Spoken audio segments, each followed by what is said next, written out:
নামাজের সময় খুব হাই উঠলে কি করা উচিত? নামাজের মধ্যে খারাপ কিছু মনে করলে করণীয় কি? স্বামীকে নিজের বশে রাখার কোনো আমল আছে কিনা? মাঝে মধ্যে ঘুমের কারণে ফজরের নামাজ মিস হয়ে যায়, তখন কি করব? আজান চলাকালীন সময় নামাজ পড়া যাবে কিনা? জামাতে নামাজ পড়ার সময় যদি ইমামের পেছনে দাঁড়ানো অবস্থায় আমার কোনো ভুল হয়, তাহলে করণীয় কি? ঋণমুক্ত হওয়ার আমল কি? কোনো আমল আছে কিনা? ওযু করার সময় সাবান ব্যবহার করা জায়েজ না? উত্তরটা দিবেন প্লিজ। ফরজ নামাজে ভুল হলে কি সাজদা দিব নাকি নামাজ ভেঙে আবার নতুন করে পড়ব? নামাজ পড়ার সময় যদি দেখি কোন শিশু পড়ে গিয়ে ব্যথা পেতে পারে, তাহলে কি নামাজ ছেড়ে তাকে ধরতে পারবো? নামাজের সময় কি মহিলাদের পায়ের পাতা ঢাকা আবশ্যক? কবরের নেম প্লেট পড়লে কি কোনো ক্ষতি হয়? কেউ কেউ বলে থাকেন এতে চোখের জ্যোতি কমে যায়, কথাটি কতটুকু সত্য? প্রিয় দর্শক, আর বিলম্ব না করে চলুন আপনাদের করা জীবন ঘনিষ্ঠ জিজ্ঞাসা যেগুলো ইতিমধ্যে আমাদের কাছে চলে এসেছে সেগুলোতে আমরা প্রবেশ করি। জাইনা আফরোজ আপনি লিখেছেন, নামাজের মধ্যে খারাপ কিছু মনে করলে করণীয় কি? নামাজের মধ্যে খারাপ কিছু যদি কারোর মনে পড়ে, তাহলে সেক্ষেত্রে সাথে সাথে মনটাকে ফেরত নিয়ে আসবেন, এটাই মূল করণীয়, এবং সালারের মাধ্যমে আল্লাহ তাআলা মাফ করবেন। সাব্বির খান আপনি লিখেছেন, মাঝে মধ্যে ঘুমের কারণে ফজরের নামাজ মিস হয়ে যায়, তখন কি করব?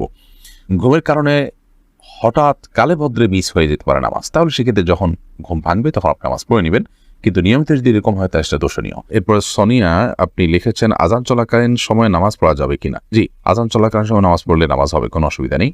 একদিকে আজান চলছে, অপরদিকে নামাজ পড়তে পারেন। তবে হ্যাঁ, আজান চলছে এই মুহূর্তে আপনি আজানের জবাব দিবেন, আজানের জবাব দিয়ে তারপর আপনি নামাজ পড়বেন, এটা উচিত। হ্যাঁ, আপনি আগে থেকে নামাজ শুরু করেছেন, এরপর আজান চালু হয়ে গেছে, কোনো অসুবিধা নেই, এতে আপনার কোনো গুনাহ হবে না। অথবা আপনি আজান শোনার পরও যদি নামাজ পড়েন, তাতেও আপনার নামাজ হয়ে যাবে, অসুবিধা নেই। হুমায়রা রহমান আপনি লিখেছেন, নামাজের সময় কি মহিলাদের পায়ের পাতা ঢাকা আবশ্যক? পায়ের তলার অংশ ঢাকতে হবে কিনা সেটার মতো পার্থক্য আছে, এবং টাকার নিচের অংশ ঢাকতে হবে কিনা এটার মতো পার্থক্য আছে। অনেক রকম বলেছেন পুরো ঢাকতে হবে না, অনেক বলেছেন ঢাকতে হবে। ঢাকাটাই নিরাপদ, তবে পায়ের তলাও ঢাকতে হবে, এটি আবশ্যক অবশ্যই নয়। ওবায়েদ এআইডি থেকে আপনি লিখেছেন, জামাতে নামাজ পড়ার সময় যদি ইমামের পেছনে দাঁড়ানো অবস্থায় আমার কোনো ভুল হয়, তাহলে করণীয় কি? ইমামের পেছনে যদি আপনার ভুল হয়, দেখতে হবে ভুলটা কি ধরনের ভুল। যদি ফরজ তরক হয়ে থাকে, তাহলে আপনার সেটি আবার আদায় করতে হবে, পুনরায় সেই নামাজ রাকাত আবার পড়তে হবে, কারণ হলো ফরজ তরক হলে সেটি রিকভার করার কোনো সুযোগ নেই। ধরুন আপনি রুকুই করলেন না, রাকাতটা চলে গেল, সিজদাই করলেন না, রাকাতটা মিস হয়ে গেল, তাহলে তো ফরজ তরক হয়ে গেল, যদি আপনার নামাজ হবে না, এটা আবার পড়তে হবে রাকাত।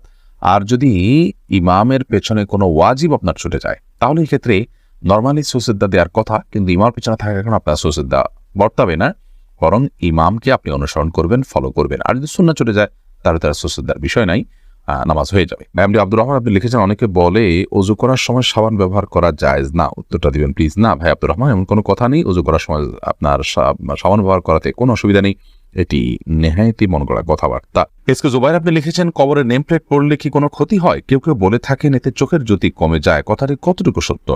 ভাই জুবাইর, এটা একেবারেই অসত্য, একেবারেই অমূলক, একেবারেই আপনার ভিত্তিহীন এবং কুসংস্কারাচ্ছন্ন বিশ্বাস এবং ভক্তি। কবরের নেম প্লেট পড়াতে কোনো অসুবিধা হয় না।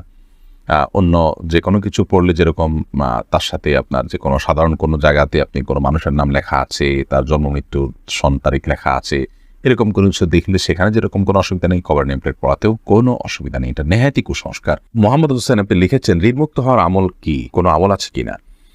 ঋণমুক্ত হওয়ার জন্য অনেকগুলো আমল, অনেকগুলো দোয়ার কথা আছে। এর মধ্যে থেকে একটি দোয়া খুব সহজ, সেটা হলো আল্লাহুম্মা কফিনি বিহালালিকা আন হারামিক ওয়া আগনিনি বিফদলিকা আম্মান সিওয়াক।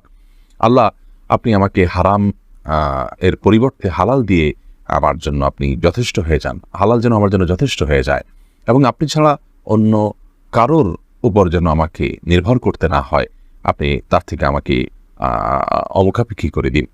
এই দোয়াটি ঋণমুক্ত হওয়ার জন্য আমরা পড়তে পারি। এছাড়া আল্লাহ তাআলার কাছে সাধারণভাবে দোয়া করতে পারি। বিভিন্ন দোয়া আছে, আল্লাহুম্মা ফারিজাল হাম, দীর্ঘ একটা দোয়া আছে। এই দোয়াগুলো আমরা ঋণমুক্তির জন্য আল্লাহর কাছে বিশেষভাবে পেশ করতে পারি। তাছাড়া আরেকটা দোয়া আছে, আল্লাহুম্মা ইন্নী আউযু বিকা আল্লাহুম্মা ইন্নী আউযু বিকা মিনাল হাম্মি ওয়াল হাযান ওয়া আউযু বিকা মিনাল আজজি ওয়াল কাসাল ওয়া আউযু বিকা মিন গালাবাতিদ দাইনি ওয়া কাহরির রিজাল। এই দোয়ার শেষ অংশের অর্থ হলো ওয়া আউযু বিকা মিন গালাবাতিদ দাইন, আল্লাহ ঋণের প্রাবল্য, ঋণের প্রাধান্য, যেটার কারণে আমার ঋণের বোঝা আমি নুয়ে পড়ি, এটা থেকে আমি আপনার কাছে পানাহ চাই। ওয়া কাহরির রিজাল, এবং মানুষজন আমার উপরে চড়াও হয়, এরকম কোনো পরিবেশ পরিস্থিতির মুখোমুখি হওয়া থেকে আমি আপনার পানাহ চাই। তো এই দোয়াটাও আমরা পড়তে পারি। ঋণ মুক্তির জন্য অনেকগুলো দোয়াই আছে, আমরা সেগুলো অনুসরণ করতে পারি। ইনশাআল্লাহ দেখলে আমরা এটার উপর ভিন্ন কোনো একটা স্বতন্ত্র ক্লিপে কথা বলার চেষ্টা করবো, আল্লাহ তাআলা তৌফিক দান করে। উর্মি আক্তার উর্মি আপনি লিখেছেন, শুনেছি নর্মাল ডেলিভারিতে সব আছে, এই বিষয়ে একটু বলবেন কি? ডেলিভারি নর্মাল হবে নাকি অপারেশনের মাধ্যমে হবে, সেটা একান্ত আপনাদের নিজস্ব ব্যাপার। শরীয়তের ক্ষেত্রে কোনো বিশেষ কিছু ঠিক বা ধার্য করে দেয়নি।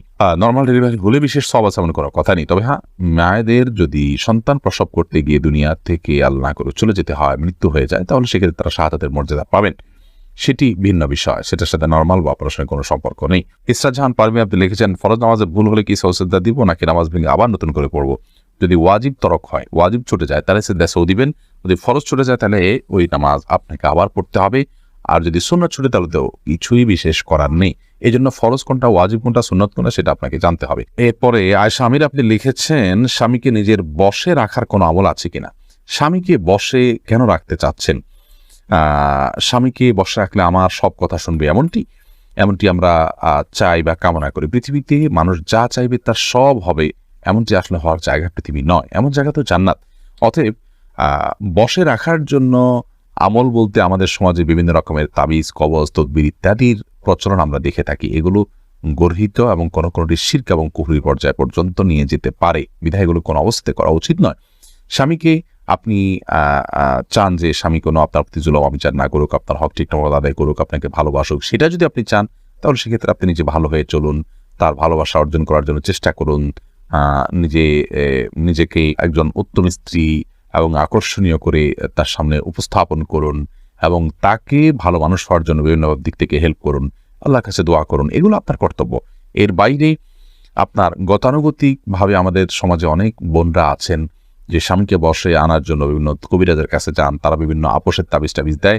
এগুলো গর্হিত কাজ এবং গুনাহের কাজ, কোনো কোনো ক্ষেত্রে ঈমান বিধ্বংসী কাজ হতে পারে এবং এর ফলশ্রুতিতে অনেক সময় ক্ষতির মুখোমুখি হয় মানুষ। বিধায় এগুলো করা উচিত নয়। মাসুম আহমেদ আপনি লিখেছেন, দেড়মোহর বেশি দিয়ে বিয়ে করেছি, আমার সবটুকু দেওয়ার মতো অবস্থানে এখন কি করতে পারি? স্ত্রীর কাছ থেকে বোঝাপড়া করে মাপ চেয়ে নেবেন অথবা দীর্ঘমেয়াদে সেটা আদায় করার জন্য কোনো একটা প্ল্যান করবেন যে কিছু কিছু করে দিয়ে যাতে করে আদায় হয়ে যায়, সে চেষ্টা আপনাকে করতে হবে। মাসুমা আক্তার আপনি লিখেছেন, সৌসেদ্দা দিতে ভুলে গেলে করণীয় কি?